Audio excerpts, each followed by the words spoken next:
তার মানে দেখা যাচ্ছে যে আমাদের এক কানে জমিনে যে ধান হয় এটা বিক্রি করে আমরা মাত্র ধরেন কি বলি 1 মণ আলু কিনা যায়। 1 মণ আলু কিনা যায়। তার মানে আলুর দাম এখন অনেক বেশি। অনেক বেশি। গত বছর তো আলুর মণ প্রতি 40 কেজি আলুর দাম 2000। প্রিয় দর্শক, আপনাদেরকে বলছিলাম হচ্ছে যারা আপনার নাড়া তুলতেছে, এইগুলো হচ্ছে আপনার নাড়া বলে আর কি। এগুলা আপনার ধান থেকে ধান কাটার পরে, আমন ধান কাটার পর হচ্ছে মাটির সাথে মিলিত থাকে এগুলা।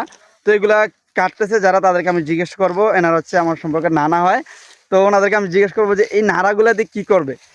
আমি যতটুকু দেখেছি এগুলো হচ্ছে আপনার কেউ হচ্ছে ওই যে আলু যখন লাগায়, আলু লাগানোর পর আপনার কেলের ওপর দিয়ে দেয়, যাতে করে আপনার যখন রৌদ্র বেশি থাকে, যাতে করে আপনার আলু খেতে যে তস থাকে, মানে একটু যেটা একটু পানি পানি থাকে, ওইটা যাতে আপনার না শুকায় যায়, এই কারণে দেওয়া হয়। মানে আমি এক নানারে জিজ্ঞেস করবো যে এটা হচ্ছে কী কারণে দেওয়া হয়, উনি আরও ভালো জানবেন। আসসালামু আলাইকুম নানা।